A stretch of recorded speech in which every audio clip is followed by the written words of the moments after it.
Ladies and gentlemen, the following is another phenomenal episode of the Wrestling Fans Podcast, Ringside Society. In one corner, we have the Monarch of Mardi Gras, the Baroness of Bourbon Street. When she's not co-hosting Ringside Society, she goes on crazy misadventures such as dressing up as Kiefer Bartek, picking fights with random people while dressed as one of the Road Warriors, and dressing up as the Big Boss Man and trying to arrest people for petty crimes. Louisiana's own Kathy Knight. In the second corner, we have the greatest thing on God's green earth. No, we're not talking about money, Mary Jane, or Popeye Spinach. He is the tranquil dart of Ringside Society, Delaware's greatest American hero. And whenever he goes to Taco Bell, he asks for a chief burrito because he loves the combination of chicken and beef. It takes two to make a thing go right. He's Rob Bates, and you are not. And the third corner, we have that ocean crossing, straight up Boston, flight catching, shot glass snatching, does it for the passion, never to be famous, fresh off a trip from the city of angels, no cap, straight facts, the worldwide starboy, Remy Blue.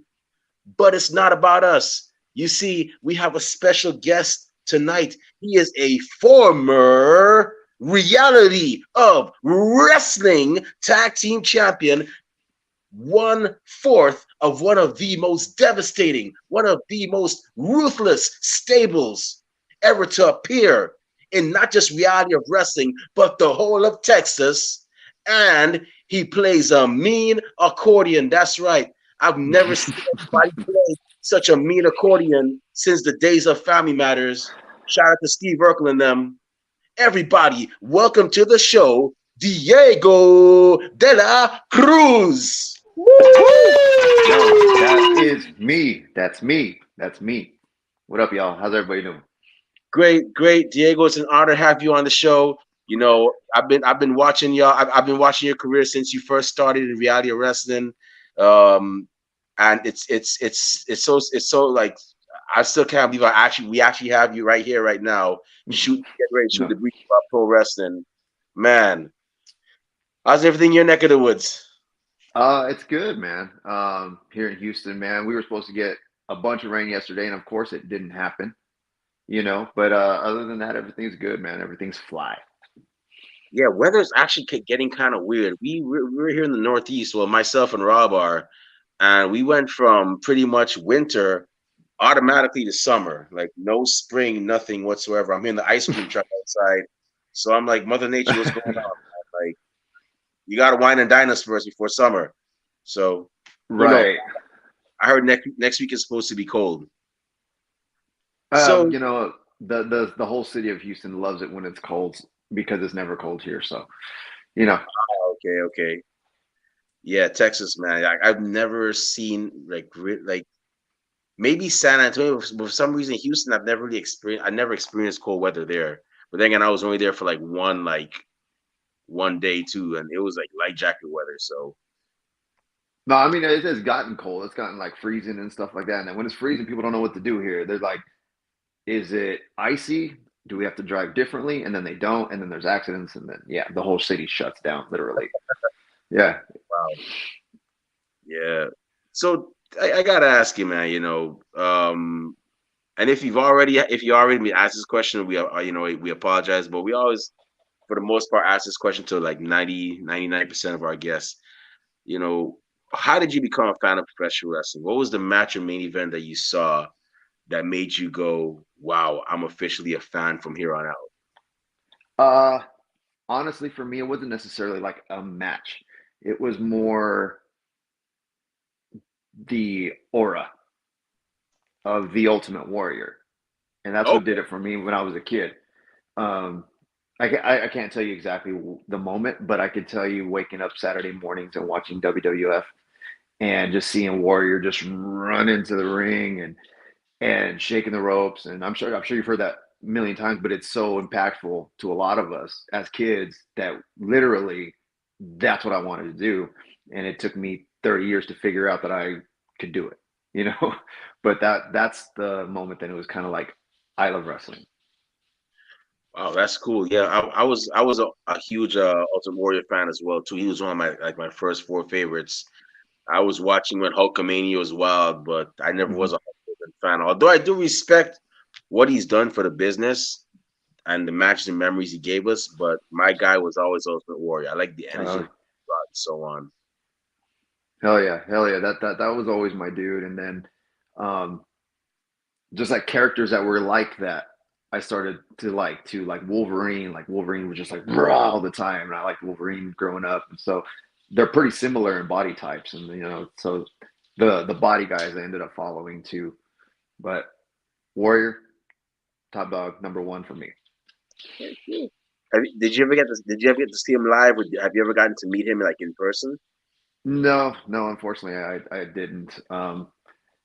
When I got, it's well, I'm sure we'll explain that later. But when I got back into wrestling later on in my life, he came back and did the thing, and then Hall of Fame, and then passed away. So I was lucky that I was able to catch him back in WWE. But yeah, there was that a big long chunk of my life where I wasn't watching wrestling, but I'm glad I was able to see that. Yeah, it's a good thing you were watching at the right time. I was so like I was a bit sad, but at the same time, and I was also disappointed because I felt like there was more he could have done. The one thing I wanted to see him do before he passed, and I'm sure you know about this, was him to team up with Sting one more time at WrestleMania. Just one more time. It doesn't have to be a feud, just a one-off match. You Or not know, even a match, just literally walking and having the face off, and then like just coming to the ring would have been enough. You know what I mean? Something like that. It didn't have to be a match because what kind of match could Warrior have given, seeing that the condition he was in? Like probably couldn't have gotten anything out of him. But just to see the two together in the ring would have been dope. yeah, we actually had the pleasure of having I don't know if you know this guy. What was it? Rick Bassman, who actually got both him and Sting into wrestling. And I told him like I tend to play armchair booker at times, and I told him about my plan. Like if I was writing for WB, I would have had pretty much the Blade Runners as they were Mhm. known versus DX and how it would go down and everything. And yeah, that Ultimate Warrior man, he was definitely something, man. He definitely, Yeah. I was definitely grateful for the matches that he gave us and so on. You know, moveset wasn't the most technical, but Well, then again, well, that's looking back at it, no. whose moveset was, you know? The greats have that moveset, their moveset, right? And all Warrior needed, it wasn't even a moveset. All he needed to do was run to the ring, and that's all he needed. You know what I mean? And whatever happened in the ring was just kind of like, all right, shoulder tackle, clothesline, splash. You know, it was just like the Cena thing, just like the Hogan thing. Hulk up, leg drop, whatever. Um, that was his move, was running to the ring. He was over by that time. Oh yeah, and sometimes that's all you need, in order to get over just that little bit, and it definitely worked for him. Hmm. But So the other thing, not to cut you off, but the other thing is like you were saying with the having a move set that was limited. Um, so many people talk, oh, he couldn't work, but still people talk about him like crazy. You know what I mean? It wasn't the move set. It wasn't whether he can do dives. It was literally, did he connect? And he connected with every single person, whether positive or negative, in the audience, which is the goal, right? right, So like I've had many arguments about that. Like, no, Warrior literally was the best, but that's it's that's an opinion. That's my opinion. You know. yeah. Everybody's entitled to their own. Honestly speaking, you want to hear a crazy opinion of mine? You want to hear a hill that I would actually die on? Tito Santana should have been world champion. That's one I, hill I'm willing to die on. I'm like, it should have been Tito. I don't care what anybody says. Yeah, Hulkamania was wild, but Tito should have gotten at least one world title reign. That's just my opinion, you mean tippy top champion, or because he was the IC, wasn't he? Yeah, I'm talking like the Okay. big belt, like, tippy top world champion. Yeah, he Okay. should have held at least Okay. once. At least in the picture, because I think at one point I was listening to Bruce Pritchard, and they were talking about choices that they had at a certain time because they didn't have top guys, and Tito's name was in the mix, but I guess Vince wasn't high enough on him to Eh, to do something like that. Man, that- You could be like Conrad right now and be like, just go back in the archives and find it. yeah, yeah. That Tito was definitely that guy, and I always felt he definitely should have been up there as well. So growing up watching wrestling, did you ever? So you lived in Texas all your life, correct? No, no. Oh, I moved here in 2009. oh, okay. I thought you were there for most. Because I was gonna ask you if you ever go. Well, yeah. Did you ever get to go to the Indies? Like not as a wrestler, not as part of La Familia, but like as Diego de la Cruz, the wrestling fan that's cheering his favorites and checking out the scene and whatnot. Did you ever get to go to any of those shows back in the day?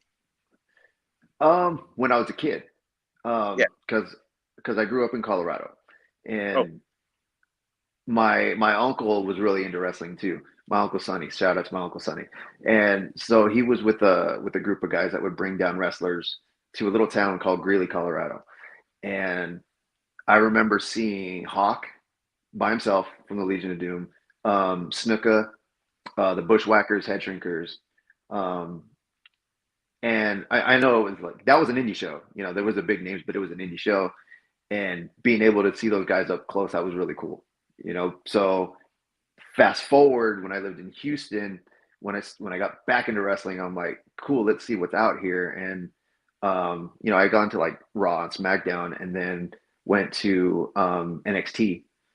And when I when I saw Finn Balor up close, because I was on the rail, when I saw Finn Balor up close, I'm like, this dude's my size, and that was kind of like the spark, like I can do this.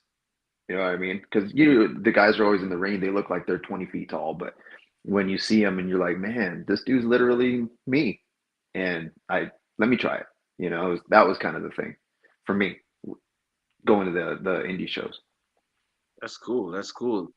Yeah, Colorado. Y'all got was it? Is it Mile High Pro Wrestling? There's Rocky Mountain Pro. Rocky Mountain. Yes. There's Yes. Rocky Mountain Pro. There's a new one in Greeley, Battleground Pro. Okay. And there's some lucha shows out of Denver. There's Hugo's and there's one more out of there, but there's wrestling in Colorado. You just got to look Oh, I for know. it. There's this woman that I saw, Rachel Riveter. That's where I knew her from. Was Rocky Mountain. You had a guy named Anaya who was there too. I think this other tag team, the Bonus Boys, may have made an appearance there. But Mhm. yeah, y'all definitely got some. Oh, Abaddon was from there too. That's right. Yeah, Yeah, that's right. yeah, y'all definitely got some gems up there too that people should definitely look at as well. Yeah. So tell us, man, how did your journey go from, Diego de la Cruz, the fan, to now, Diego de la Cruz, the wrestler, former ROW Tag Team Champion, member of La Familia? Well, there's it's kind of a long story. So we'll jump to '09 when I moved to Houston. I moved to Houston to pursue music, to play accordion, to play Tejano music, because this is where Tejano music is in Texas. Okay. And so from Colorado to Texas to play accordion with my favorite band, Grupo Invicto. And so I came down and I played with him and played with some more bands and stuff. But Invicto was my main band. But the lead singer in the band, he's a huge wrestling fan from Houston, and he was telling me about Paul Bosch and seeing Jake the Snake back in the day, and Ted DiBiase, and he was like, you don't watch, and I wasn't watching wrestling from as soon as I got out of high school, which was like '03 that time. I didn't watch wrestling until the the episode that I watched again, and my buddy Jose said, "Dude, you got to watch wrestling. You don't watch wrestling? You didn't see what happened?" I forgot what he told me. So it was Monday, and I was just chilling at home, and I'm like flipping through channels, and I see WWE, and I turn it on, and I'm just kind of like, I don't know who any of these people are except for Triple H, and I'm like, okay, I'm gonna give it a shot, and I'm watching, and I'm like, who are these guys? There's a big Samoan, there's a dude with blonde hair at the side, and then there's a weird dude, and I'm like, who are these guys, right? And it was the night that Seth Rollins turned on the Shield, right? And he hit him with the chair and all that. I'm just like, and right there, I was like, I was back into wrestling, and it was every Monday. And SmackDown, I started watching wrestling again. I was just like, oh man, this is awesome. And again, my buddy Jose, um, and I've always been a gym guy, going to the gym every day, whatever. And I started watching. I'm like, man, I think I could do that, and he's like, man, you ought to go down. And Booker T has a school here, and I'm like, a school? Because I didn't know there was a school for wrestling. I didn't know anything about it. He goes, yeah, he's got one in Pasadena. So I'm looking through, and I'm just kind of like, all right, cool. And I follow in the pages, and and I start kind of watching the episodes. I'm like, all right, this is cool, and saw that they had a fantasy camp. And I'm like, all right, cool. Well, I'm gonna try and do it. But I had missed the deadline, right? So I'm like, all right, I'm gonna get the next one. So the next one comes, and I get my ticket, and it says, for like two lucky people, um you get like free training or something like that. So I was like, all right, cool. Well, I'm gonna go into this like kind of like a tryout. You know what I mean? A lot of people go into this, oh, I just want to have fun, and it's like, if there's something behind that, I'm gonna try and go. So I was looking up wrestling training on YouTube. I was like, what do these guys do? So I started like, I would go into the sauna and do push-ups and squats and burpees in the sauna because I'm like, this is gonna be grueling. And so I went ready, and they were doing push-ups. I was like not even sweating, just killing it. And so we get to the end, and Booker's just kind of like, you and you guys got free training.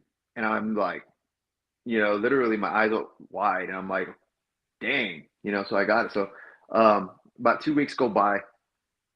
I get a message from Rob Barnes, who used to be a head trainer at Reality Wrestling. He messages me. He's like, hey, were you gonna stop by or what? And I was like, oh, I was waiting on y'all to contact me and tell me what to do. And he's like, no, show up this week, whatever. So I showed up, and my first day there, I learned how to set up a ring. And from then on, I just continued training. And then fast forward a little bit more, a year after that, um, uh, Booker comes up to me, and he's like, in Booker T fashion, think I might have something for you, you know? And I'm like, okay, I'm still real shy, real like, oh my God, that's Booker T. He's talking to me, and I forget, I don't recall the show it was. I think it was the Summer of Champions. I don't remember the year. Um, they Gino, shout out to my trainer Gino Medina. He's having a celebration that night for the show. So he's got pinatas, he's got confetti, he's got everything in the ring to celebrate the fact that he just won this title. So he's like, "Hey, you play an accordion, right?" I'm like, "Yeah." He's like, "Can you play for my celebration?" I'm like, "Play." I'm like, "Yeah, cool, no problem." So I'm doing that, and then they call us into the office and tell us what's going on with the celebration. And then he's like, "Hey, this and that, and then you're gonna run into the ring and you're gonna attack this guy and you're gonna do this." And I'm like, wait, no, no, I'm just playing an accordion. And then they're like, they didn't tell you? I'm like, no, and they're like, you're joining Legion tonight. And I'm like, with no, like nobody let me know ahead of time what was going on. Let me know literally like, I want to say maybe like an hour before showtime. And I'm like, okay. And then they're like, so make sure that after you do this, you come back and you change into your Legion clothes. I'm like, I don't have Legion clothes. So I'm like, whatever I was wearing that day is what I was gonna wear. And um and so I was like, I had like, I forgot, it was like shorts and a t-shirt, and I remember I had I think I had Jordans. I don't remember which Jordans. But they're like, that's not Legion. Like Legion doesn't wear Jordans. And I was like, okay, what do I do? And shout out to Sean Hendricks because he came to the rescue. He's like, here, you could wear my Chuck Taylors. So I borrowed his red Chuck Taylors. I go out to the ring. We do the thing, and now I'm a member of Legion. And then fast forward there, um, they kicked me out of Legion because the unnamed character kept costing them wins in matches. So we have to do a promo where, they basically beat me up, and then La Familia comes and gets them to back off of me, and from then on, they kind of like are grooming me. Hey, you stick with us. You know, that's not even you. You stay with us. So ever since then, that's how I got to be with La Familia. You know, you answered all my. You answered. I remember seeing you joining Legion. I remember that, Uh-huh. and then I was like, wow. And then you end up getting your own identity in La Familia. I'm like, awesome. And I believe I could be wrong, and I'm not trying to stir on, but it was you, Javier Vega, um, Aiden Cristiano, and there was another Mm-hmm. guy that I don't know what happened to him, but there was another guy that was, or unless maybe Mm-hmm. I'm getting old and I can't remember, but it was, I swear there was a fourth guy there, not Charisma, but there was a fourth guy there, and you ended up joining them Mm-hmm. as well. I guess the fourth guy he fell off, went Yeah, somewhere else. that's Alex Villarreal. He was there, like literally as I came in, he was out. Oh, I don't really know much about that. All I know is that he was just gone, and it was just the three of us at that point. oh man, I thought I was going crazy because I'm like, No, no, no. I You're right. You're right. fourth guy there, and I'm getting up there in age, so I'm like, yeah, but thanks to confirm that I'm not going crazy. So I just got two more questions because I know Kathy and Rob are chomping at a bit, especially Kathy since she goes to most of the shows that you're at as well. Hmm. So my second to last question is, man, you joined La Familia. You guys have had a lot of success and whatnot. Um, where are you guys planning on? I mean, you guys have been in Texas, all over Texas. I'm sure you've probably been in California. No, Um, not yet. Haven't been to I California. guess. No. So, is there any chance that we'll see you guys? Maybe you take your act to gritty Colorado. Be like, hey, I'm back, and I'm bringing my friends with me. Or maybe we'll see you in California, or maybe over here on the East Coast, or in Louisiana Hmm. where Kathy's at. I mean, is there any chance we'll like? Are there any plans to like tour anywhere else? I mean, we're always open to go wherever. You know what I mean? Like, yeah, we've stayed kind of in Texas. You know, from Dallas to San Antonio. Just around the area. We've been to Vegas with Row with Reality Wrestling. Um, but I mean, we got I want to say Familia everywhere, right? You know, we got like Lil Cholo out in California who I've spoken with, and I've told him, man, I can't, I want to go to California. Um, East Coast is really coming up as far as indie promotions. There's a lot going out that way. Promise Braxton was just in Pittsburgh, um, and we're open to go wherever. I'm gonna start some trouble right now. You see that young man over there in the cool looking Hawaiian shirt? That Yeah, one. he's a referee for 1CW, and they could use some. I'm pretty sure they could use some competition down there. So, Rob, you talk to that guy down there about, I mean, he doesn't own the promotion, but maybe he could put in a word for you as well. See about getting La Familia over there on the East Coast on a tour. Definitely, Hey man, definitely.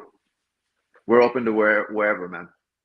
Yeah, definitely hope you make it over. I'm gonna tell you right now, East Coast here is a vibe. It's a different vibe, but it's a good vibe. Same good vibe Mhm. as Texas and California. Just kind of different, but you'll definitely like it. And I hope you guys, all four of y'all, you, Charisma, Javier, and Aiden get to experience it over here as well too. Mhm.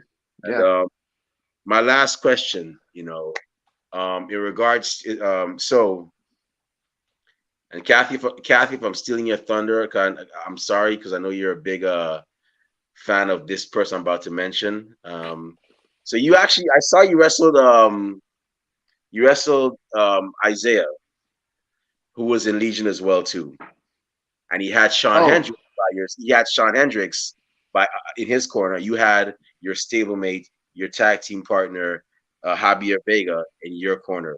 What was it like stepping back into that ring against a guy who wasn't? I don't believe he was in Legion the same time as you, but he was in your former stable. What was it like facing him one on one, and then seeing your former mentor in his corner, but at the same time Mhm. you had a new a new friend, a new ally in your corner. What was it? What were the feelings going through? in that match. Uh, you're talking about Izzy James, right? We're Yeah, talking about DJ. Izzy. Okay, sorry. I was like Isaiah. What? It's My Izzy. bad. Okay. I have a bad habit of No, Izzy. If you see this, please don't kick my ass. I'll get it no. right. He was Isaiah. He was Isaiah though. No, it was really cool, honestly, because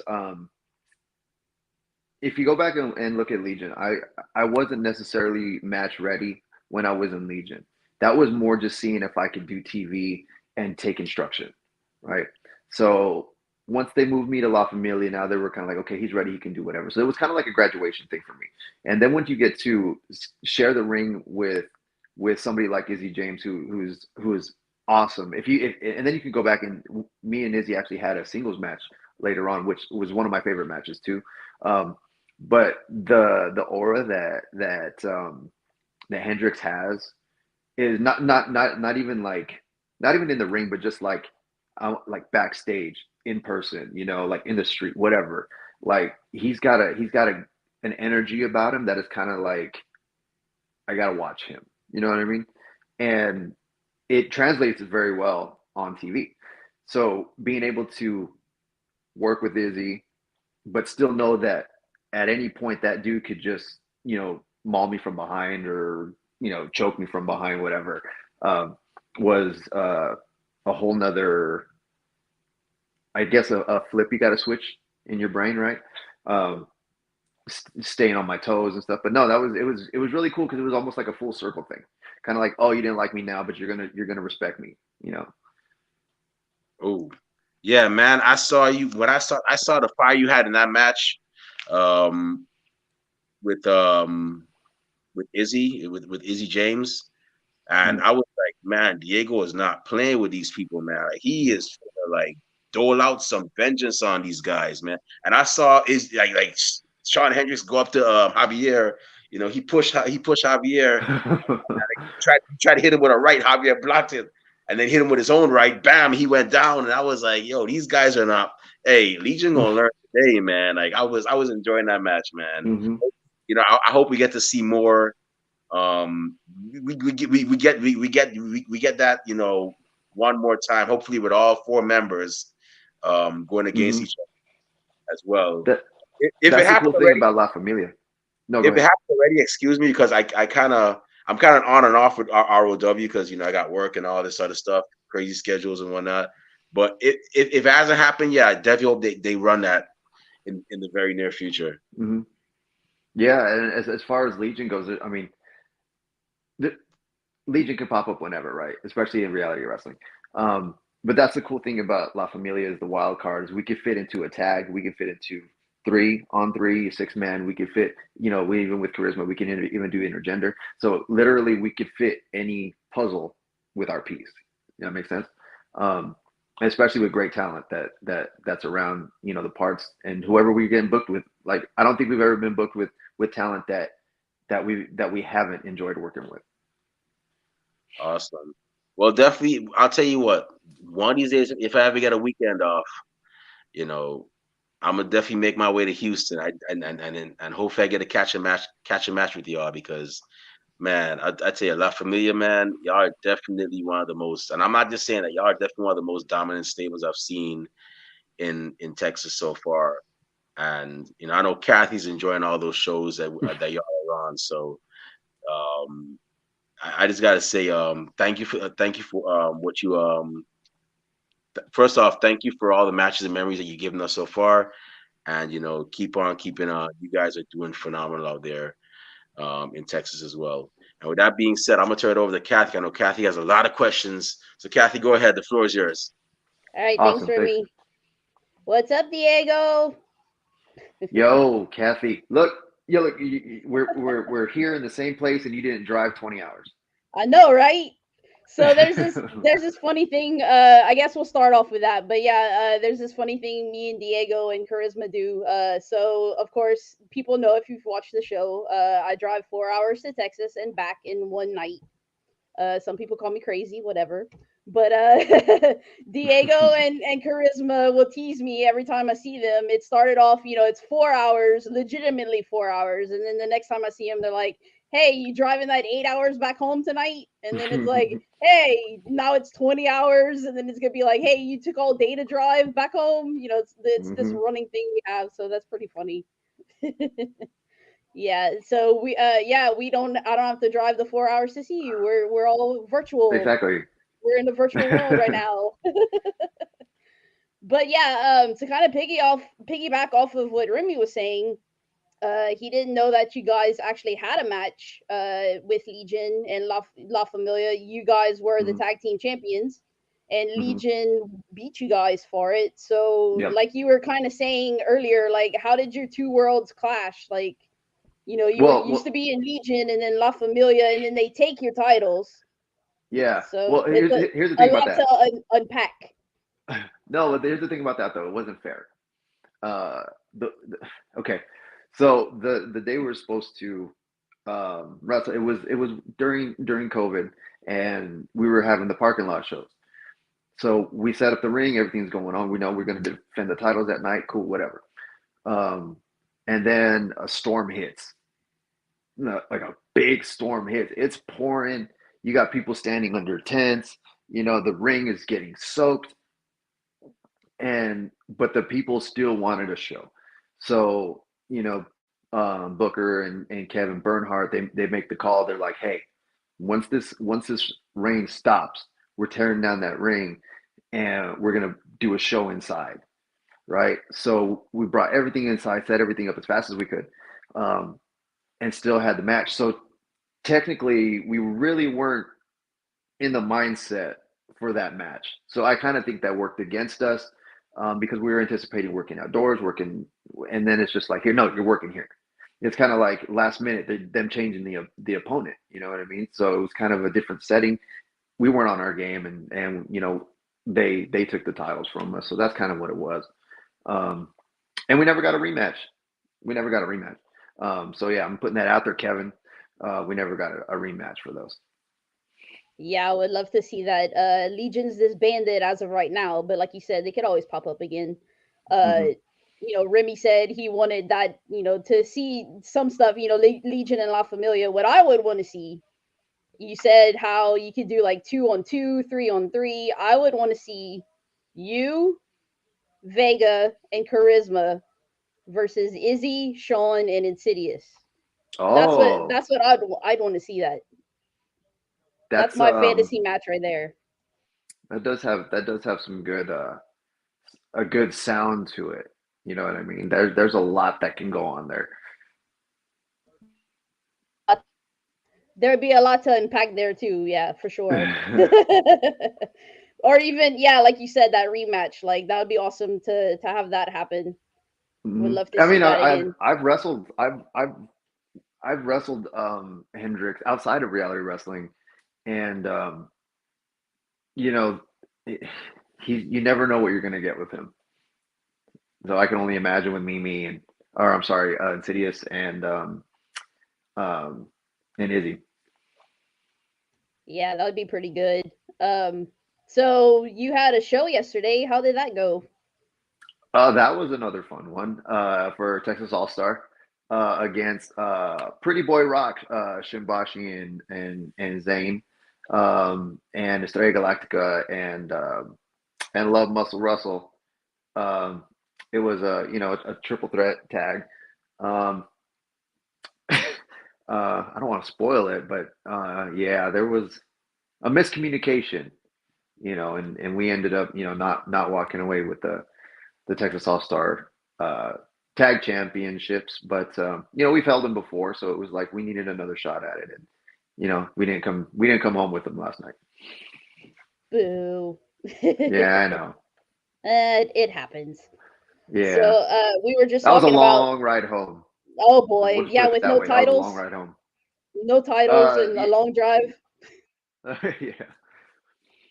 So we were just talking about, the whole joke. I drive the 4 hours there and back. That actually all started with Row on the Rise in 2019, which was an all female show.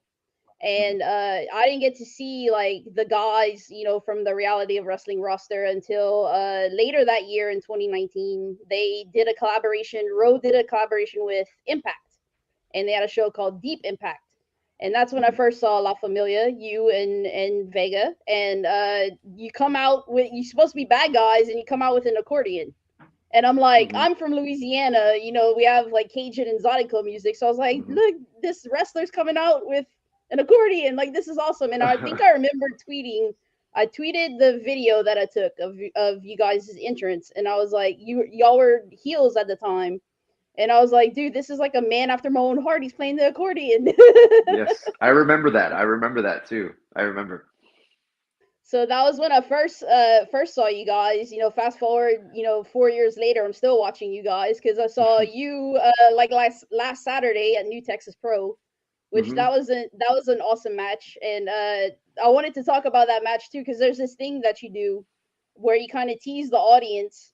You tell us to move, and then you're like, oh, and then you throw the person back in there, and you're like, Hmm. hey, I did it for you guys. I was watching, looking out for you. So like, how fun is it Yeah. to kind of mess with the crowd sometimes?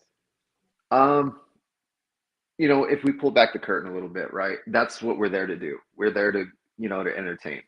Um, and it comes with different styles of wrestling. Like a lot of there's your pure wrestlers is what they're kind of called now, where they're there for the match, which is amazing. And then you have other workers that are there for the crowd, and then you have a mixture of the two. Um, when I'm working kind of on my own, I want to say, and I'm allowed. I love working the crowd. That's my thing. Um, and you mentioned earlier like your heel and then your big, and charisma gets mad at me for this sometimes because if we come out as heels, right, we're supposed to be heels, and again, we're pulling back the curtain, and we're supposed to be heels. If there's a kid standing there and he has his hand out, I'm gonna hit it, right?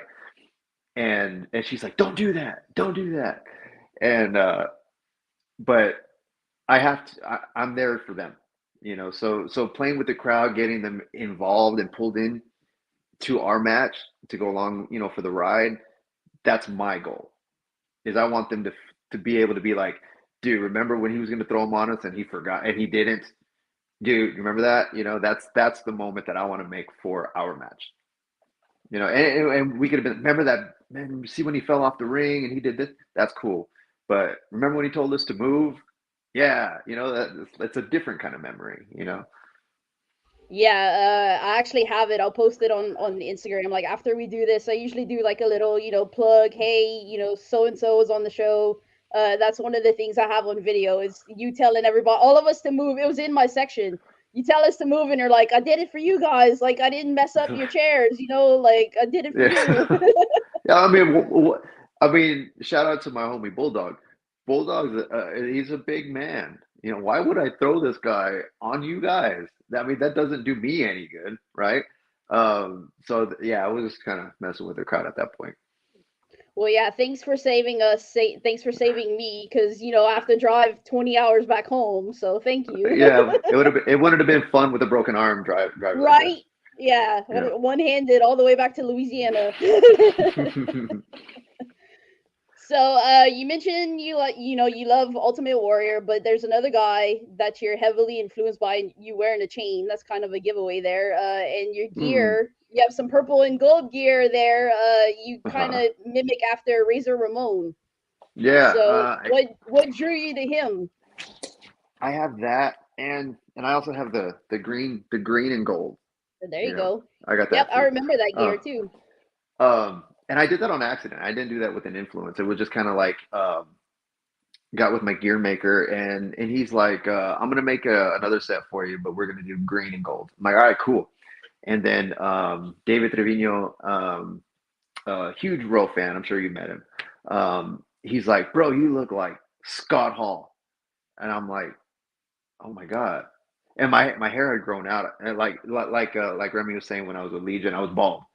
I would shave my head, and but my hair started growing out and it was longer, and I was like, dude, I do. And then the chest hair started coming out and everything, and because I used to shave everything, and I'm like, man, I do. And then when I started thinking about other gear sets, I was like, man, I want to do the purple set, and so I did the purple set, and then And then Indy Hartwell from NXT did the same thing, and I'm like, oh, come on, man.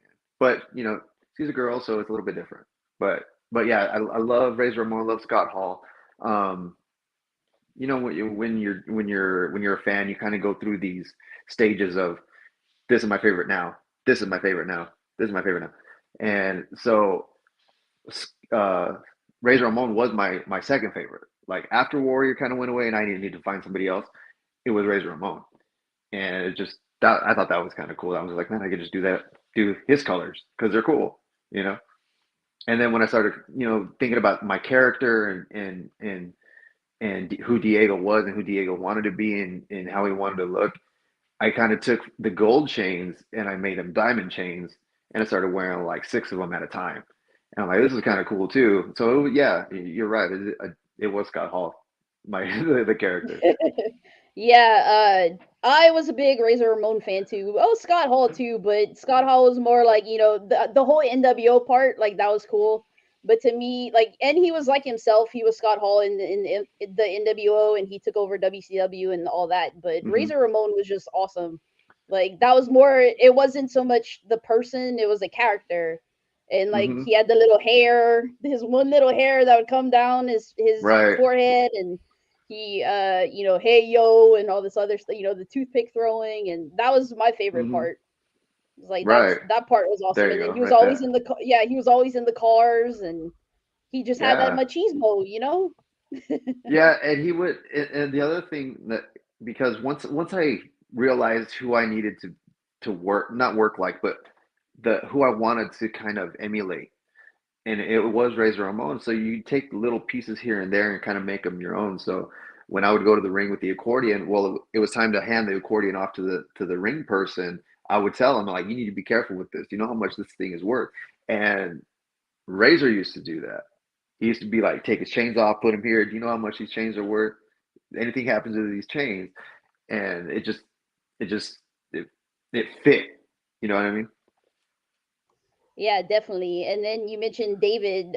You were talking about the crowd. Like you always have to high five people, no matter if you're face or heel. David's got that La Familia banner, and all you That's guys right. like have to go and tell him hi, like whether Yeah, face or heel. So shout out to yeah. David. He's probably watching. So hi, David. David, well, David and Stony and the whole family over there, like they when we're told, hey, you have to be heels.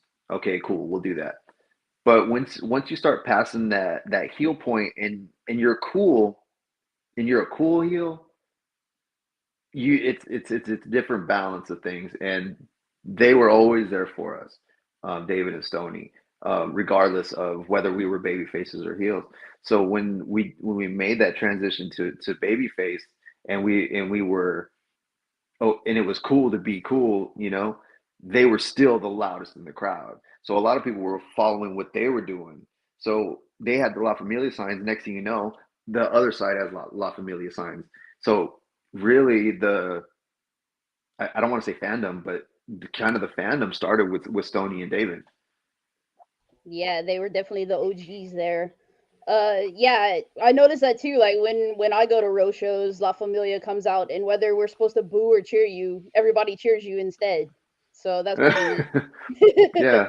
Well, and I always talk. It's funny. We always talk about this, but there's a different dynamic. Um, when you have Jonathan Vega and me together out there, it's a 50-50 because I get cheers, but Vega likes the booze. So he wants the booze and I want the cheers. So it's like a perfect 50-50 whether you like us or not, we're going to get a reaction. You know It, what I mean? So it's Jonathan. I thought it was how. It's Jonathan's his name. well, yes, he's Jonathan Vega, but he's but he was Javier Vega before that. Oh, my Yeah. bad. No, you're not wrong. You're not wrong. All right, I was about to say, there I go again. I'm sorry, Kathy. My bad. No, no. No, you're good. Yeah, you've been watching Row longer than me, so you know the old school stuff and all the old school That's right. memes and stuff. But yeah, yeah. So that's pretty funny. Like that you would rather be a face than a heel, and Jonathan likes to be a heel more than a face. Yeah, he definitely prefers to be. be the heel. He likes working that, being the heel. I don't mind it. Um, but that's another thing that separates me and Vega is our styles of working. Um, when he works, he's grimy, he's dirty, he's aggressive, he's he's meaning whatever he's doing. And with me, I could be the same way, but I like to be a little bit smoother, cooler.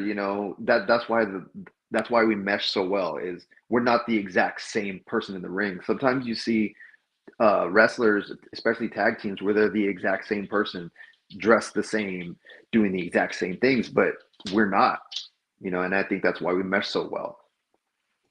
Yeah, that's good. You get to feed off each other. You're not so much similar. You get to, they say opposite attract, stuff like that. So it's good to have that. Vicky's in the chat. So Victoria's here, one of your biggest fans. She said hi. Vicky Bear, shout out to Vix. Hey. Yeah, one of the biggest Diego fans out there. Yes. So we talked about like how much the fans love you. They like to cheer you more than boo you. But there was one thing that happened not too long ago that we all had to boo you for. Well, La Familia as a whole. So a little bit of backstory. Emilio Tovar had joined La Familia for a very Mhm. brief second, and you guys turned on Mhm. him. So what happened there? Um, it was kind of like same thing, if you go back and you watch the Row episodes, he was kind of just floating there out in the middle of nowhere, and Aiden Cristiano's, he notices those kind of things, and he's kind of like, hey, you ain't gonna be able to do it by yourself. If you're gonna do it, you're gonna need family behind you. So me and Vega were just, what are you doing? We got our own thing going on. We ain't got to worry about no kid. And he's like, hey, you've been there before too, and you're still here. So, let's give him a shot. So me and Vega just kind of like, all right, cool. So we gave him the shot, and he did okay, and slowly but surely he started messing up. And, Aiden isn't a fan of that until finally it just kind of boiled over, and it happened. It was kind of weird because when it happened, me and Vega were ready to get at him, and he held us back. He's like, no, y'all chill. So we're like, man, he just cost us another match. And he's like, no, y'all stay back. And so he's got him by the arm, and he turns around, and and he clotheslines him, and he let us take care of business. So that's kind of what happened. So now Emilio's trying to get his revenge on La Familia for what happened. So that's what happened, and we still don't know what's going on with him. So Yeah, to La Familia's credit, that match was he was kind of off in that match. I think I remember watching it. I'm like, what is he doing? Like, there was not y'all weren't on the same page at all. So I mm-mm, was like, yeah, no. it was still shocking to see, but it was like, yeah, you could see it coming. It was coming sooner or later. Yeah. So you kind of talked about it before. We talked about New Texas Pro. You had a singles match. Mm-hmm. You tag team with La Familia, but you also do singles. Mm-hmm. And I was looking on your Instagram page, and Remy has a picture for the show. You were RWR champion at one point. You've had some singles Yes. titles, and at one point you had 3 titles all at once. Mm-hmm. Yes, I The did. Yeah, one we did. one was the RWR championship, one was TASW, and then what was the third one? It was like a The, black kind of grayish. It was that shiny. Yeah, that was Martinez Entertainment from Dallas. Okay, That was Lucha Libre. Yeah, so we nice. had all those at one time, um, and then they all kind of meshed together. So we almost had four, because we had the Row, and then we had RWR drop the Row, and then we had RWR, Martinez, and All Star. So we ran around with those for a little while. Unfortunately, RWR, kind of stopped running. I still got the belt, but so technically I'm still champion at RWR. But yeah, that was a good time. Yeah, that's awesome. Yeah, RWR turned into VWR, and then became an Mhm. all women's promotion. But I think didn't you wrestle for VWR? Like, because they had some guys at some. I think you did at one point, or maybe I don't know. We're all getting old. We No, forget. yeah, I know, That right? might have been Especially me. RW. Might have been RWR Yeah, when it it was was still RWR. I started RWR. doing yeah, I started doing singles for Scott Bruce and RWR. Um, and then um, yeah, I just decided to do all women's show, which worked out well for him too. Yeah, they're on hiatus right now, but hopefully they'll come back. Hmm. Still rooting for them. You know, love VWR and art when they were RWR. Don't leave us, please. So we Oh, still Scott's been talking. on the show before too, huh? That's Yeah, right. I'm sorry. Yeah. yeah, he's been on a few times, and he We had always his tries to fire me. You can't fire me, Scott. we had his whole backstage crew on. We've had Emily. We've had them all. So that's how we Cool. work here. So don't be surprised if you see like a referee from Reality Wrestling or the person that ring announces. Don't be surprised if you see them on it because that's how we operate. Kathy is still trying to get in my ear to get catering on here, but I'm like, no, it's not happening. Uh, Hey, food's a major part. I want to know what right, people eat. right. And us wrestlers eat everything, so. See, there you go. So yeah, we were just talking about you're in singles competition sometimes, and you've actually had a match with everybody that's champion in Raw right now. So like, or do you have an aspiration to be any singles champions? Because you fought Rudy, he's the TV champion. You Mhm, fought Ryan, he's the Texas champion. You fought mhm, Edge, he's the world champion, and you've also mhm. fought Mysterious Q and Gaspar. They're the tag team champions. So you kind of Yeah, have yeah, knowledge of all of them. yeah. So, do you aspire to get any of those titles back? The Of, tag titles back, or like singles titles? of course. I love tagging with my brother. We're always in the picture for that. Us and Fly Def, we're constant, we're forever fighting, right? Um, but yeah, singles stuff is something that I do aspire to get. I was really excited to get the Texas title championship. I'm like, I have to get it. It's like it's mine already. Came up short against Ryan Davidson, but um, yeah, I started as a tag wrestler, and then I realized that I'm like, man, singles is fun too.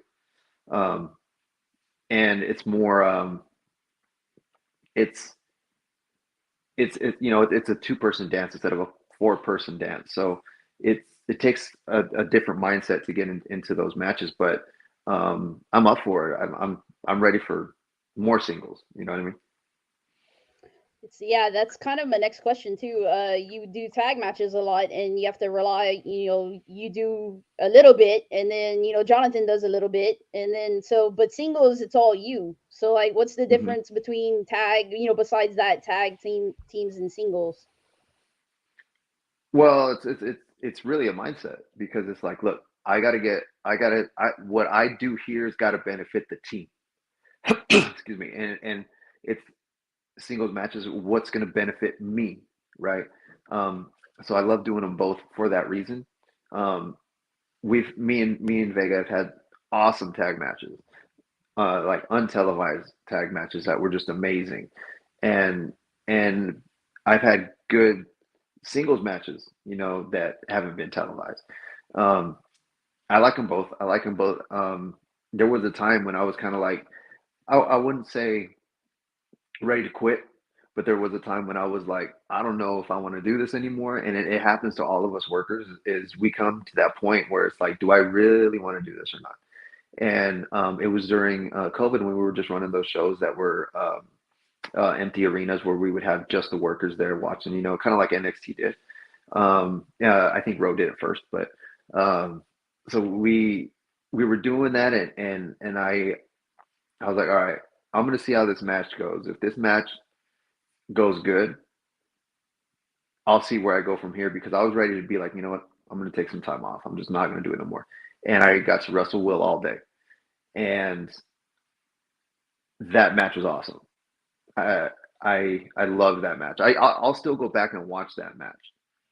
And it was that moment I'm like, I could I need to stay, and I think I want to do singles matches. And and here I am, still doing singles matches, but still doing tag matches at the same time. Well, glad you didn't quit because I got to see you last Saturday, and I'm sure I'll see you again later, down the road. But Yep. there's one more thing that so you wrestle in Reality of Wrestling, you wrestle in New Texas Pro, obviously the Texas area, and then AEW came around and I actually popped at this part. You were AEW security for Wardlow. I was like, "There's Diego." So Mhm. how awesome was that? And like, what's the difference between like how's AEW's atmosphere, I guess, compared to like in Texas, like Raw or New Texas Pro, that kind of thing. Honestly, it's really not that different. The only thing is you have people with, bigger egos, bigger names. Um, everybody like when you work the extra shows and you anticipate everybody being like single file line, right? Which is, and I've never done the WWE extra work, but that's what I was told with WWE. It's really like, this is how it is. Don't do this. Don't look at this person. Don't do that. Um, so when we went and did AEW, I thought that's what it was going to be, and it was really the same locker room as what we have in New Texas and what we have in Row. It's just people hanging out until it's time to do what they got to do, joking with each other, making fun of each other, you know, um, and then catering. That's the only thing that we don't have at Row, is catering. But no, it was cool, man. Like we're just one of the coolest moments for me was the first time we did it, the extra work. They have a big, monitor to watch in the back, and I'm standing there and I'm leaning up against the wall and I'm watching the match, and I forgot what match it was. I think it was Moxley.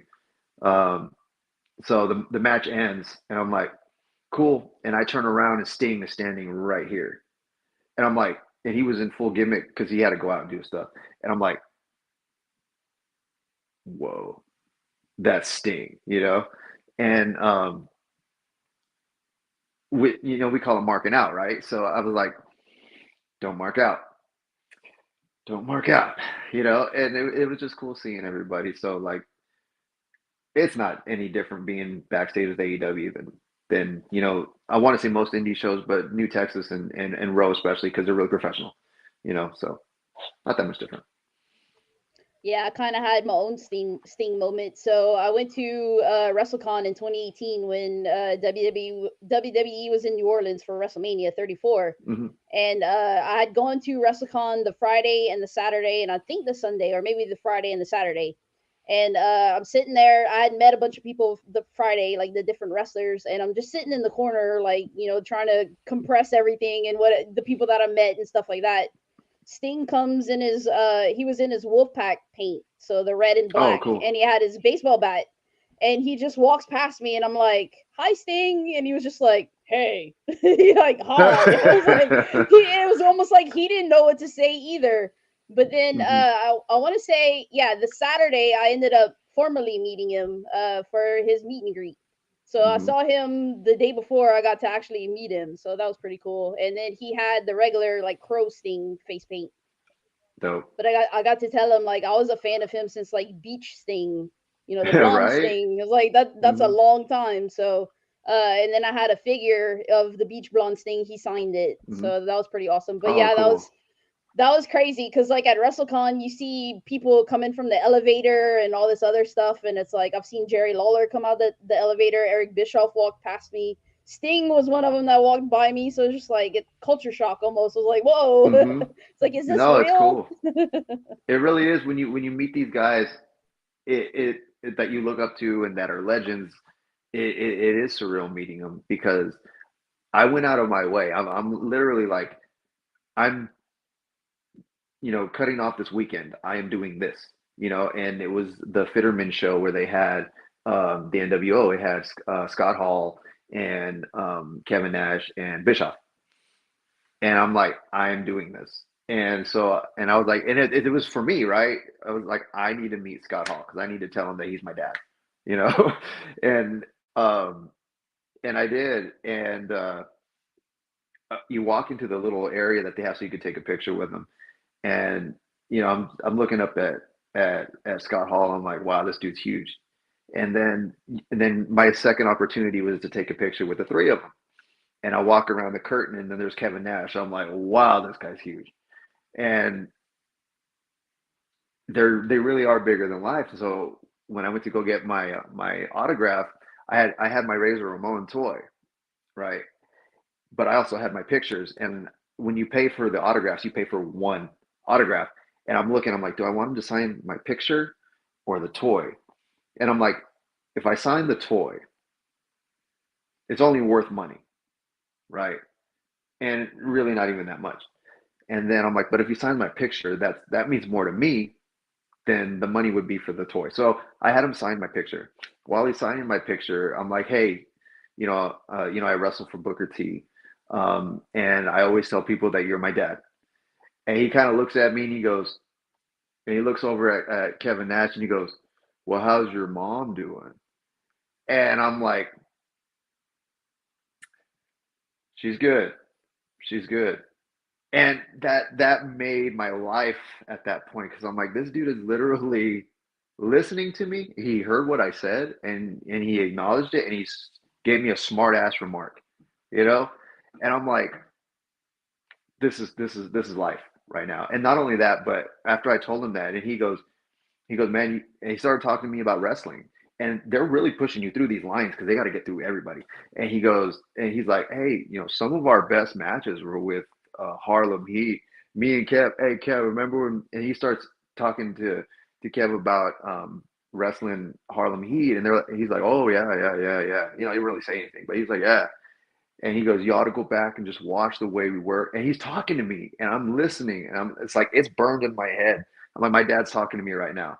And so I had my moment, but um, they truly are larger than life. Yeah, I was gonna ask you, Remy. I had asked you if you met Ultimate Warrior. I was gonna ask if you met Scott Hall, but yeah, I'm glad you did. Before he passed, because he's one that I Hmm. wish I would have met, and I had the chance to, but I never did. But there is a Kevin Nash story too. So that same WrestleCon where I had met Sting, well, I saw Sting that day. He was like, "Hi." Uh, Somebody was walking behind me. I was with my friend at WrestleCon, and she's like, "You didn't see like Kevin Nash was trying to get you to get out of his way, because like people walk in the same area and like people are trying to get to their tables. Kevin Nash was trying to get to his table." But I never even felt, my friend goes, he was trying to touch you on the shoulder. I was like, I never even felt it. So like this 7 foot guy has like a little touch like an angel almost. Like I didn't even feel it. So I ended up I went to, there was a place called GeekCon. It's kind of like Fitterman and that type of thing where you meet wrestlers in Shreveport. Trish Stratus was there, and I went and meet Hmm. her. And Kevin Nash was at the same show. So Kevin didn't have anybody waiting in line. So I told him that story. I was like, yeah, I was walking in front of you at WrestleCon, and apparently I was in your way, and like you gave the lightest touch. He's like, what? Am I supposed to like throw you across the room because I'm 7 feet tall? So Hmm. that was really cool about Kevin and stuff, and yeah, that was cool. And I wish I would have met Scott Hall's one of them. And Hmm. that same WrestleCon, I'd passed by near Jim the Anvil Neidhart, and I wish Oh, I would have nice. met him because he passed away not too long after. So Hmm. yeah, they have this whole thing on Twitter where like somebody pissed off all of us, where they're like, "Oh, don't be a mark, go meet your heroes." It's like, Hmm. yeah, forget what that guy said and go meet these people because they're not always here to meet. Exactly. You're exactly right. And there was a show where Ro brought in John Morrison, and and I was there, and I'm like, because I had gotten into I didn't know him in WWE. I knew him in Lucha Underground. So I'm like, man, that's Johnny Mundo. I was like, no, that's Morrison. I'm like, it's Johnny Mundo. And and so it's the end of the show, and I'm like, I literally go up to my sales like, I know I'm not supposed to be a mark, but can I ask you for a picture? And he goes, of course. Like literally said that. Of course, let's take one right now. And I was like, cool, because I was expecting him to kind of be like, you know, but no, he's like, hell yeah, let's take a picture. So not everybody is like that post. Yeah, he out of everybody would probably be cool with fans because he started out as a fan, through Tough Enough and all of that too. So Hmm. he probably knows what it's like to get pictures with people. So yeah, a lot of them are understanding, and I mean the worst they can say is no. So it's like Right. go get your picture, go get your moment because you're gonna kick yourself later, and you Hmm. might never ever see these people again. Hmm. Another Exactly. instance, I met Bushwhacker Luke, and I never did meet Bushwhacker Butch, and he's now passed away. So Hmm. he wasn't doing all these meet and greets, so that was a very rare one for him to actually do meet and greets. So I was like, Hmm. I met, and then I met Animal, didn't get to meet Hawk, and now Animal's gone. So it's like meet all these Oh people that yeah. you want to meet because you don't have time to you might never meet them. So take the time, Yeah. do it. Right. No, and I got to when I was like I was saying when I was little at those indie shows, I got to meet the Bushwhackers. And there's a picture my mom has at her house somewhere, and I've asked her to find this picture, and she's like, "Yeah, I'll go find it. I'll find it," but she hasn't found it yet. But it's a picture of me and the Bushwhackers, and I'm like 5 years old, 6 years old, and they're choking me, and I have my tongue out. And I'm like, you know, and I'm like, I need to post that picture, and but she hasn't found it yet. Yeah, to this day, if you go to meet Bushwhacker Luke, he'll do that because he could. I Mhm. took two pictures with him, like a regular picture. I wanted him to do like that, but I did it. He's like, "Oh, you can do it. I'm not doing that." So I was like, "Okay." So I kind of had my arms up like this, like how they used to do that. And then he Hmm. goes, "Okay, but we got to take another one." He goes, "Pretend you're choking me." So I like kind of grabbed him, and he's like, "Okay, take the picture." So I look like I'm like really trying to choke him, but I wasn't really choking him. But yeah, it was like that's a cool picture to have too. Yeah. Kathy, you're choking bushwhackers now? Oh, gee. You see what she does? Yeah. Go ahead. I've met her in person. I know what she does. He would know better than anybody, right? So before I turn it over to Rob to ask his questions, do you have any upcoming shows? I know Rose got one on May 13th. Are you going to be there with La Familia? I'm planning on being there, of course. I think I have a show this upcoming Sunday. It's a lucha show here in Houston. Um, I'm booked out, I think, as far as the furthest date out I have right now is September. But they're kind of, here and there, here and there. Um, but living in Houston, I can get a call Thursday to work on Saturday. So I like to keep a little bit open. But my Fridays, I usually don't work on Fridays. That's date night. Shout out to Charisma in the house. Yeah, shout out to Charisma. So yeah, that was the before I turn over to Rob. That's what I was gonna say. Like La Familia, means family, and of course, Charisma is your other half, and then there's Jonathan's kind of like your brother. Aiden, I'd Hmm. almost say, is your other daddy because Scott's your first dad. He's we almost like we and like to call him the Godfather. yeah, he's kind of that godfather character or like a father figure, holds La Familia together. But yeah, Hmm. La Familia is awesome, and I will probably see you soon, probably maybe at the May show. I don't know, but Okay. I wanted to say before I turn it over to Rob, thanks for coming on the show, and you're part of La Familia, which, like I said, means family. But Hmm. I had said there was a picture I took of with you and Charisma, and I had posted it on my Instagram, and I was like, y'all are La Familia, but to me, y'all are my family too. Going to Mm. row for 4 years, making all these trips, 4 hours and back. Y'all have become like my Texas family. So I have to thank Right. you for, I'm part of La Familia. So, gotta Exactly. thank Exactly. you We're for all that. familiar. And yeah, thank you for welcoming me in and, like making me feel like at home. Texas is kind of like my home away from home. So I Hmm. had to thank you for that. And I'm sure I'll see you pretty soon. Of course. No, we thank you. Thank you for making the drive out. And we definitely appreciate it every time we see you. No problem. I appreciate seeing you guys Hmm. too. All right, Rob. All right, sweet. Thank you, Kathy. So what's going on, man? How's Chilling, everything man. going, man? How's the Good, day man. treating you, man? Anything crazy happened today, or just a normal? What's the day? Sunday? Yeah, normal Sunday. Normal Sunday. Got up, ate breakfast, went to the gym, came back, and now I'm with you guys. That's what's up. Yeah, so living over there in Texas, man, you got those armadillos, them little things that be rolling up in little balls and roll around and stuff, and aren't they silver or Hmm. whatever, man? Do you have those things out by you? I feel like I've seen them on the highways dead, but I don't think I've ever seen Oh, one okay. running around. We get more possums over here. Oh, okay. Okay, Yeah. I got you. So yeah, so you're talking about the weather over there, man. You're supposed to get rain, and I haven't gotten any rain, man. So was it supposed to be like that today too? Or just supposed to be an awesome day in Texas? Just sunny and 100 degrees or whatever. Well, every day is an awesome day in Texas, right? But no, yesterday was supposed to be 70% chance of rain, and we had an outdoor show, so everybody's kind of watching the skies, and it didn't rain at all. 70% chance, and it didn't rain one drop where we were. And then so we're like, okay, it's probably gonna go for Sunday. No, today was a beautiful day, sunny. Nothing, there was barely any clouds. It was really nice today. Oh yeah, see, yeah, yesterday it was like that too. It was like 75% chance of rain, and see over here in the East Coast, like we have pollen real bad, and I have a tree in my front yard, right by my driveway. So like every 2 days, I gotta like wash my car or at least hose it down or whatever because the Hmm. pollen's all over it. Well, yesterday I was like, you know what, it's supposed to rain or whatever, I'm not even gonna worry about it or whatever. So yeah, I didn't do that, so I'm driving around and I'm just like yellow all day, all night. I'm just like, oh, I should have just freaking just hose this thing off, man. Because now I'm like Hmm. Al Bundy out there, I'm like, oh, you have your car's this color now. Oh man, I didn't even know, Nah. It's like, oh man. Oh, I love that show. Oh yeah, Married with Children. That show is great, man.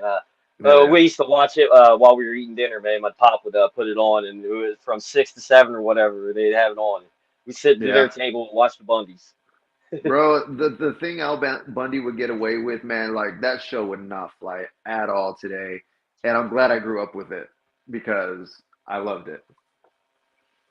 Oh yeah, see, I love comedies like that, man. But I also love the those spoof comedies like Airplane or a Scary Movie. Don't be a menace to South Mm, Central, all drinking your juice in the that's hood, my favorite. stuff like that. Yeah. That's Oh my favorite movie. yes. Message. Yep. That's it. Yeah. I had a that was like that was like the first R-rated movie I got to see. Because where we lived or whatever, they had this movie theater, and one of my friends' older brother used to like he was like a usher or work popcorn, did whatever, and yeah, he just let us all go in there, so there was a bunch of sixth graders in there, and they're watching Don't Be a Menace, just laughing, having a great time, and all these adults, it's like, oh no, we're great. Yeah.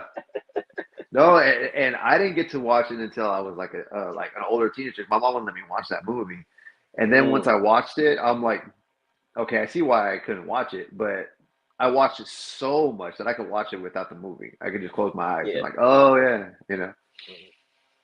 Yeah, so yeah, my parents were they were cool, man. Like my dad, he used to let me watch Eddie Murphy stand up Raw and all that stuff when I was a Oh. kid. So yeah, I was out on the playground telling Eddie Murphy jokes, like first second grade, what I mean, just like cracking people up. Yeah, just yeah. Like yeah, Hmm. the first joke I remember my dad ever telling me when I was a kid, maybe it's maybe part of little language, but a bear and a rabbit were taking a shit in the woods, and the bear said to the rabbit, "You having any trouble with shit sticking to your fur?" The rabbit says, "No." So the bear takes the rabbit, and wipes his ass with it. That's the Yeah, first joke. yeah. I'm like 3, 4, 5 years old, man. That's the first joke my dad tells me. So I'm like, "Oh, that's the funniest thing ever." So I gotta go. Oh, I gotta hell go tell yeah. people. Hell yeah. I Oh don't man. really remember the first joke I got, but I remember my mom was telling me the one about the duck and the grapes. The duck walks into the bar and he asks for grapes, and the bartender's like, "We don't got grapes here." So then he leaves and comes back. "Hey, you got any grapes?" And he's like, "Man, I told you we ain't got no grapes. Get out of here." So then he comes back again, and he's like, "You got any grapes?" He goes, "Look, if you come in here asking for grapes one more time, I'm gonna nail your feet to the bar." And so he leaves and he comes back and he comes up to the bartender. He's like, "Hey, you got any nails?" And he's like, "No." "Well, you got any grapes?" And that was the joke my mom told me. That's pretty funny. That's like the nails. Yeah, that's like the one in the That's Crow a where the mom Crow joke. It's a goes up to mom the joke. guy. He goes, "What's that?" The Crow where he goes up to that fun boy or whatever. He tells that joke. He goes, "Yeah, Jesus walks into a hotel and goes, do you have 3 nails to put me up for the night?" That's oh man. Yeah, actually, a joke I heard the other day, man. It was like it won a poll or something. People were doing a poll on it. It was two hunters were walking in the woods. Just I guess going there, staying or coming home or whatever. They're walking through the woods, chatting. And all of a sudden, one of the hunters just falls down, just drops down. Just falls down. Out of nowhere. And the guy's like, the other hunter's like, what in the world's going on? So he checked, the guy doesn't seem to be breathing, doesn't seem to have a pulse. So he calls 911. He's on there. He's like, yeah, my friend, he fell down or whatever. I don't know what's going on. I think he's dead. He just dropped dead. So, dispatch calls up and, so Oh. dispatch goes, are you sure he's dead? So dispatch goes, are you sure he's dead or whatever and all? And he's like, hold on 1 second. So there's a pause in here. Bam! Bam! All right, I make sure he's dead. So what do I do now? Oh man, that was pretty dark. Okay, that was a good Yeah, time. no. I like that. I like that. I have a good sense of humor. Yeah, my trainer, man, he's like the king of dad jokes, man. He's always telling jokes or whatever, man. He just had me cracking up, man. Like the other day, Hmm. he was telling one. I forget how it went, but he was like, yeah, this thing and that, and he needed a what's the thing he used for a toilet that does this or whatever, da, da, da. And I'm like, a plunger. He said, see, I knew one of my guys would know about that, but it was something, Yeah. a little Yeah. risque. I don't want to say on here. I was like, good job, Mark. All right, you got me. Yeah, I was like, Yeah. maybe once or twice, Hmm. Hell All yeah. right, Mark. Gotta have a good sense of humor. I mean, life's Oh too yeah, short that's to be awesome. mad all the time. Oh yeah, yeah, yeah. You got to, man. Life's too hard, man. You just got, just do your thing, man. Shoot. So I wanted to ask, like, yeah, you're training with Booker T and stuff, man. Like, have you ever had any, like, special visitors come in to train you guys? Like, some of his friends, like, maybe is Stevie Ray come in there and like, this is the secret to Booker T spinning Rooney or something. This is what you got to do or whatever. So have you ever had, any cool, trainers coming in there, and learning from? um, Not so much to train. Um, Okay. we when I was there, during my rookie phase, I should say. I'm still a rookie. I'm still a trainee. I consider myself a trainee, but we had a really good training crew. We had JJ Blake, we had Ryan Davidson, we had Gino Medina, um, Eric Lockhart, Rob Barnes. Um, but as far as to come in and train us, not really. But show days, we would get a lot of guys. I mean, Stevie Ray was there quite a bit when I was first starting on the show, and he would bring in his buddies. Rey Mysterio would come in. He came in one time and he spoke to us, and John Morrison came in like I mentioned. Um, but it was more just that the guys who would show up. Kurt Angle showed up, and Ooh. yeah, so there was a bunch of good people that would show up and see what we were doing, and we always got good feedback from them. We were like Bruce Pritchard was working creative for us for a while when I started there too. So we've had a lot of good people in the business walk through those doors and help and pass on their knowledge to all of us that were there. Oh, that's pretty cool, man. Getting to, especially, getting to, talk, chat with Rey Mysterio or him talking with y'all.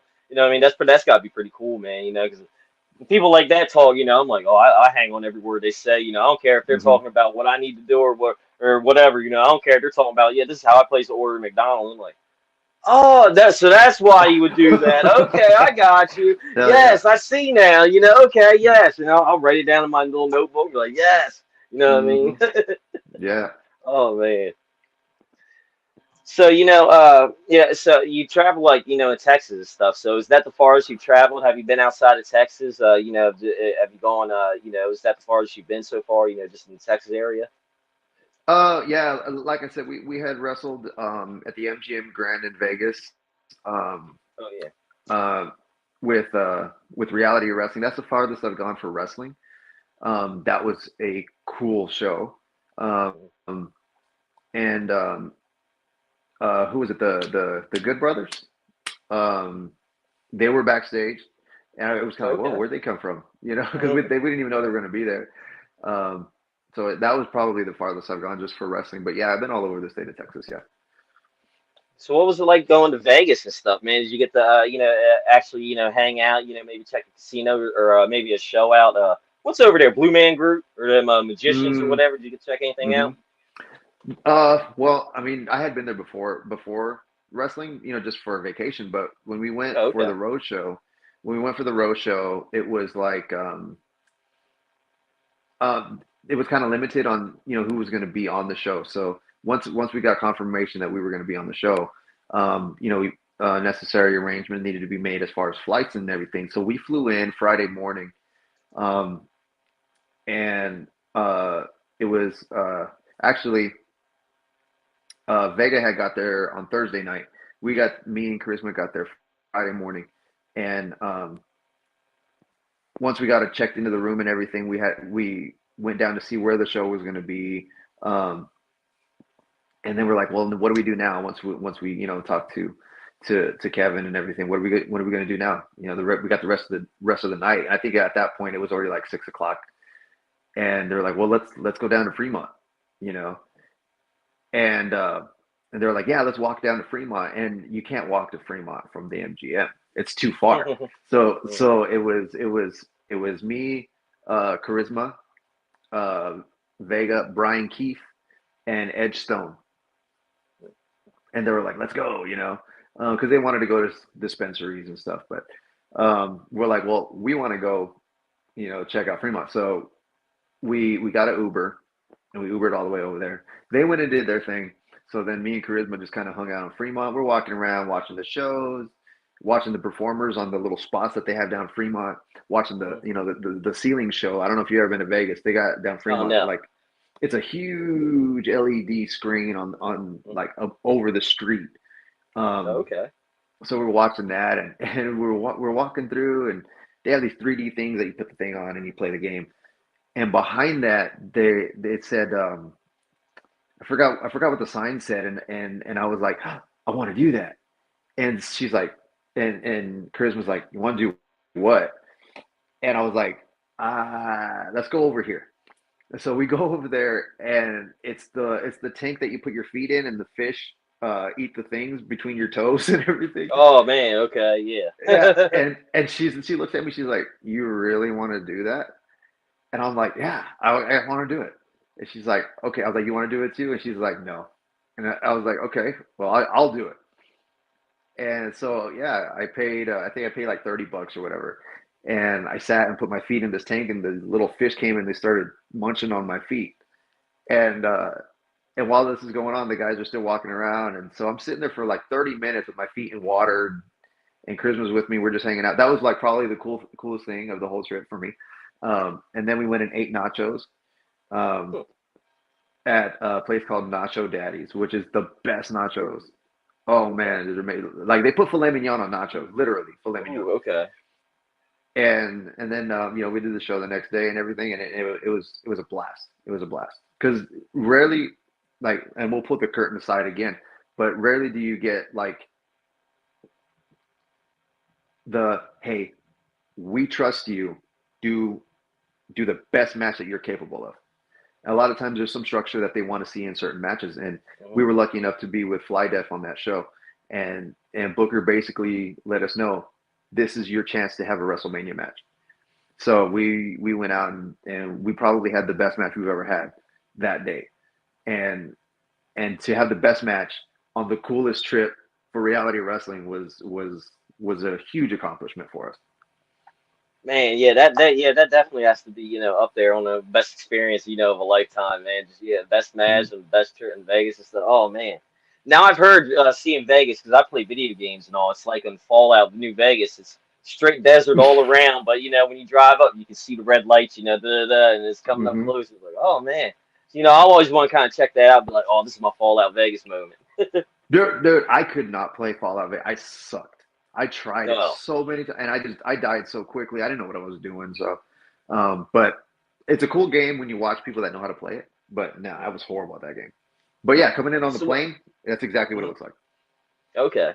So what games are you into, man? Because like Call of Duty, I can't play Duty, man. Like I have bad eyes and I'm colorblind and all. Like I can't see anybody. I have friends be like, "Yo, you see that dude over there? He's about to snipe you." I'm like, "What dude? What are you talking about?" A boom! Oh man! I'm like, "Geez." You get sniped. No, Yeah. I wouldn't say I'm a gamer because like I'm still rocking the PS4. I haven't made the jump to a PS5. I Yeah. think Same here. it's a little bit too high for me. I'm just like, man, I'm not a professional gamer anyway. But I love Mortal Kombat. Mortal Ooh, Kombat's my yes. game. Yes. I love Mortal Kombat 11. I can't wait for the 12th to come out. Mm. But Mortal Kombat has been my game since I was a kid too. I remember playing part 1 on the Super Nintendo, and every game all the way through. And yeah, I'm Resident Evil. I love Resident Evil. Um, those are my games: Mortal Kombat, Resident Evil. Yeah, I love Mortal Kombat also. I'm right there with you, man. I had it for Super Nintendo also with the Gray Blood, and my friends with the Sega, they're like, "Oh, we got the blood code." Da, da, da, da. I'm like, Uh-huh. whatever, it don't matter. I still know how to do Scorpion's fatality on there. R up up, bam, Oh, because he would hold the block. He needed to hold block to do the up up without him jumping, right? yeah, yeah. It was like R Yeah. up up. You gotta do that. Yep. Yeah, that's the only one I remember. I think Kano was you do like a half circle. I can't. I think it was B or Y or so. I can't remember. It was something like that. But yeah, yeah. Just oh man, I remember that. I used to play that so much. The first Hmm. two. Oh man.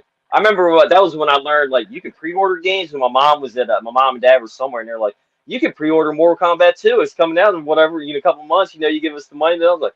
Word, yeah, yeah, day one, I'm gonna play that thing, then yeah, it Uh-huh. came out. I was like, yes. I was like, cool, Yeah, mom. My mom, she got off of work, went and picked it up for me, and I got out of school, came home, bam, I had Mortal Kombat. I was like, yes, thank you, mom. that's dope. That is dope. No, I remember Oh playing yeah. it in our arcade. It was Mortal Kombat 3 Ultimate was probably the coolest one. And I was young though, so when I would get my shot, and there was a line, to play this Yes. game. And Hmm. once it got to my quarter, I was like, all right, cool. And I got my ass kicked because I was playing Hmm. teenagers and I was like Yes. 7 or 8 years Yeah. old, and these kids were just killing me. And I'm like, all right, Hmm. I'll just wait my turn again. Just killing $10 worth of quarters just to lose. Hmm. Yeah, yeah, same thing happened to me, man. Yeah, the big kids were always tearing it up, man. I get up there and Hmm. be like, man, I can barely, hit all these buttons, man. You got to stand on like a milk crate or something, so you're just Hmm. calling everyone, "Shh, go do that, man." Yep. It's like, oh, Hell yeah. yes. Oh, man, the good old days, man. Oh, man. So, back to, like traveling in Texas, man. I do got asked, so do you have any funny travel stories, traveling around there in Texas? Because I know y'all have some, supernatural stuff going on down there, like, chupacabra and, all kinds of crazy stuff, man. So, is anything, crazy happening here, or just, pretty normal, chill, uh, chill traveling, it's there's been some things that like funny things, but there was this one time we were driving back from Dallas from Martinez Entertainment. It was me, Charisma, and Vega, like always. And I'm driving. Charisma's next to me, and Vega's in the back. And I'm driving, and I don't know what we were talking about or anything like that. But I swore I saw someone kneeling on the side of the road, like Mm, kneeling down. And I was like, and I looked, and I asked Charisma, like, "You see that?" And she was like, "What?" There was a guy kneeling on the side of the road, and it was like, it wasn't fixing a tire or anything. There was no car there. It was just kneeling on the side of the road. And they were like, "No, it was probably a trash bag or something." I'm like, "No, like I saw the dude's shirt, like he was wearing a black shirt." mm, And they were like, "Nah." And then they started making fun of me because they were like, I'm seeing things. And so that was kind of funny. There was one, well, when we were coming back from AEW in Laredo, it was really late at night, and so we always drive in shifts. Usually Vega will finish the shift because I usually drive all the way there, but on the way back we take shifts. So Vega was driving, I was in the passenger, and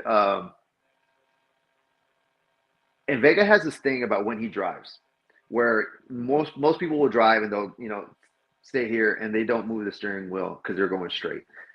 Well, what he does is he does this thing where he holds it on the side, and if the car starts going this way, he'll just tap it and go back. So it's going. So we could feel the car move, and I hate that he does it. Um, but I'm so tired, I can't do anything. So like I'll doze off until I feel him wake me up. So I'm constantly waking up and checking on him. So I wake up one time, and I'm just kind of like, just check on him, and he's fine. And the semi truck comes next to us, right? And it passes us. And Vega's in his zone, and he's driving, and I can tell he's tired. But that truck passes us, and he goes, "That's him." And I was mm. like, "What? What are you talking about?"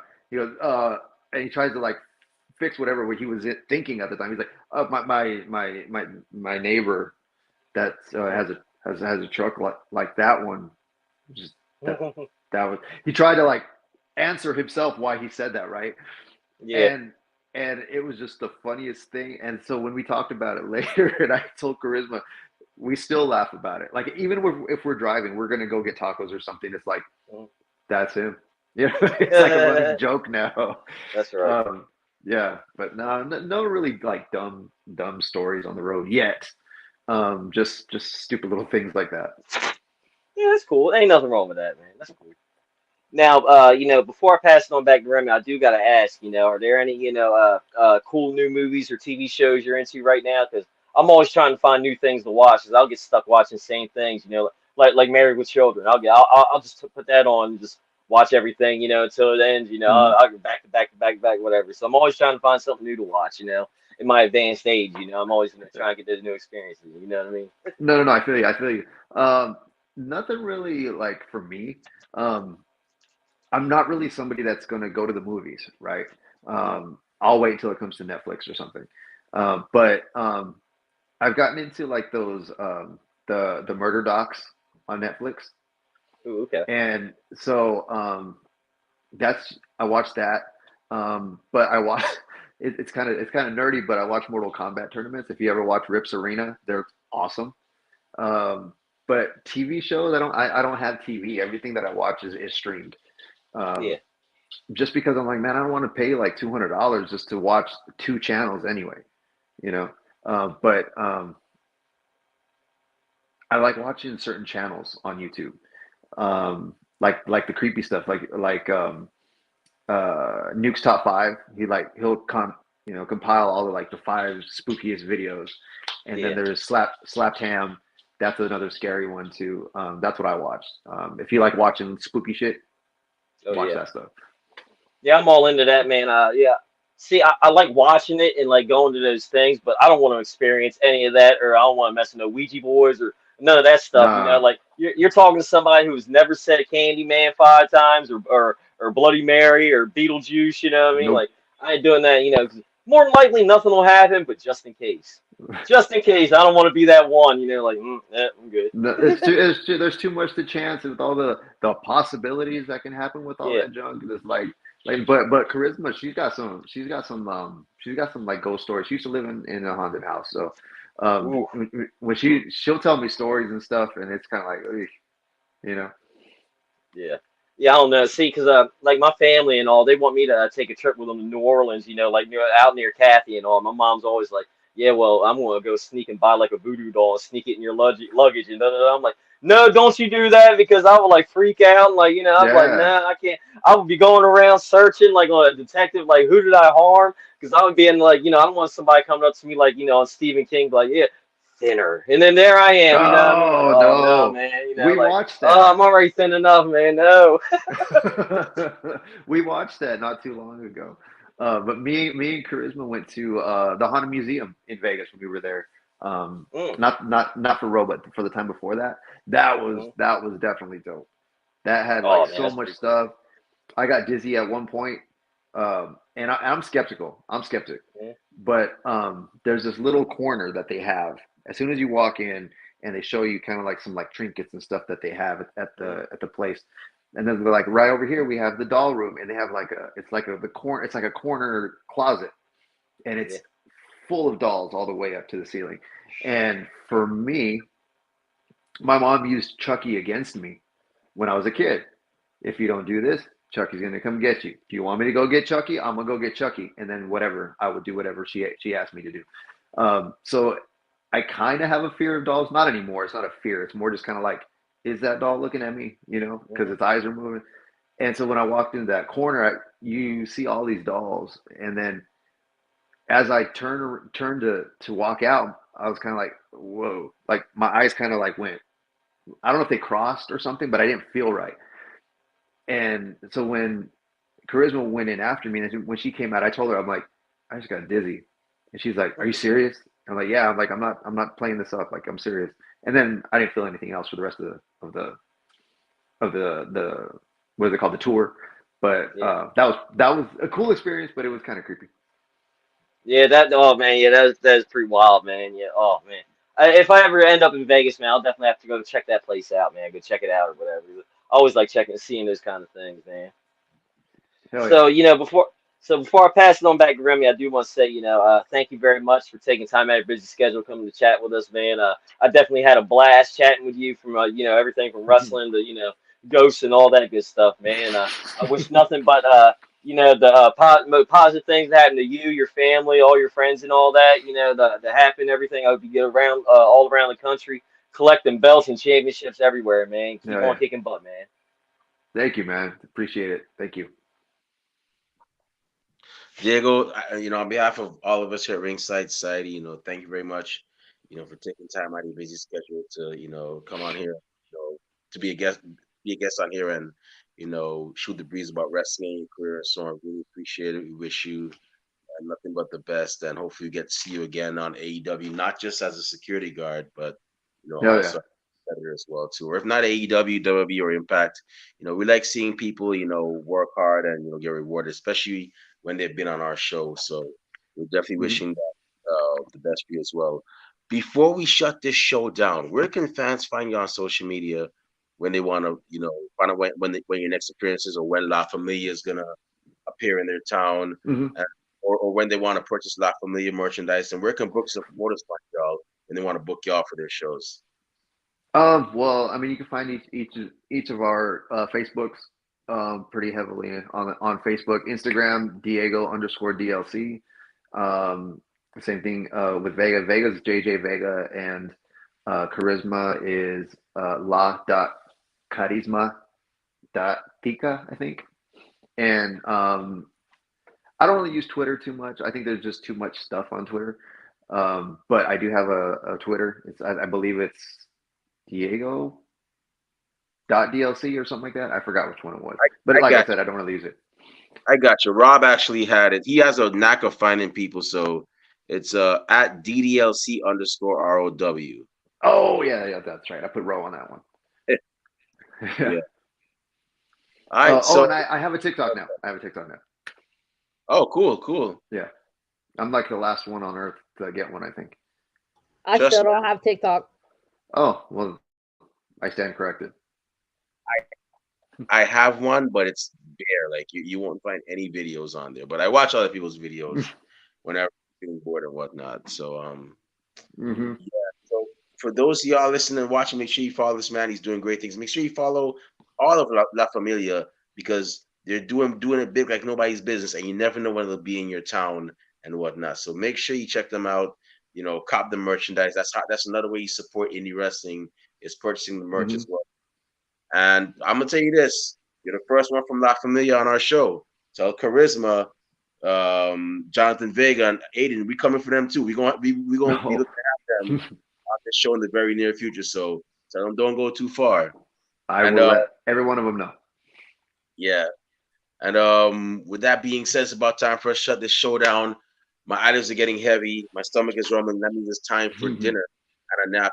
Maybe not in that order, but before I partake in those, Kathy Knight, the Money Penny to my James Bond, and the Pepper Potts to my Tony Stark. Where can fans find you on social media when they want to talk wrestling, all things Becky Lynch and Paige, and great eating in Louisiana? So you can find me on Twitter, Instagram, YouTube, Twitch, and Discord, all at BLUE70517. Awesome. Rob Bass, the Sean Spence to my Burton Guster, the Mel Gibson to my Danny Glover, and the Charlie Haas to my Shelton Benjamin. Where can fans find you on social media when they want to, talk wrestling, find out when your next appearances, purchase Rob Bass merchandise, and where can bookers and promoters find you as well when they want to book Or you you for can their show? find me on Twitter and Instagram at Rob underscore base 82, and then Facebook Rob Base. And this Saturday you can catch me at the Harrington Fairgrounds.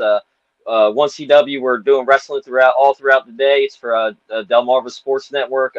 We got shows at 1, 3, and 5, and then we're having a little mini tournament during that show. And the winner of that tournament faces the workhorse champion Brian Morris at the end of the day. So there's a title match going on at the end of the day. So all ages are welcome. It's free to come see. So yeah, definitely come on, check it out.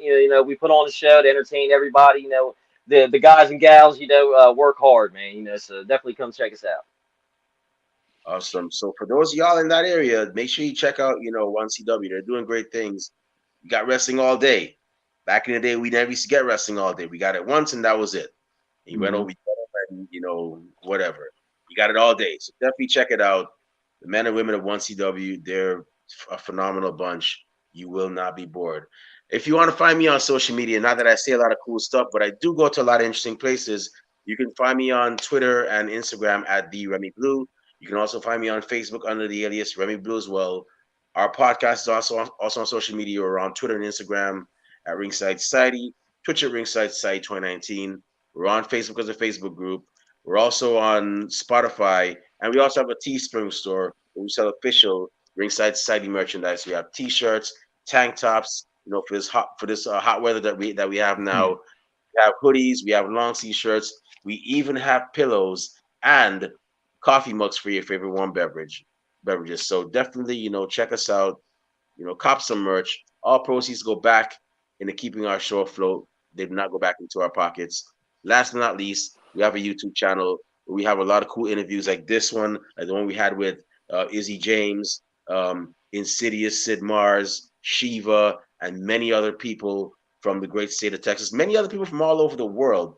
Check out our YouTube channel. All you got to do is go on YouTube, type in Ringside Society, and once you see that really handsome dark blue, light blue, yin yang sound with the blue things around it, that's when you know it's us. So make sure you subscribe to all our videos, and because we got a lot of cool stuff coming up, and you don't want to miss a thing like Aerosmith in 1998. But as a matter of fact, man, I'm feeling happy. I'm expecting some Dominoes in a couple of minutes, and with some brownies on the side. I'm feeling happy. Hey, yo, Rob Bass, should I tell him? Kathy, should I tell him? Should I tell Yes, him? you can. All right. So tomorrow we will be having a special young lady who is doing her thing, not just in the DMV now, but even in New York as a ring announcer. She's also an actress. Tomorrow, 7 o'clock p.m.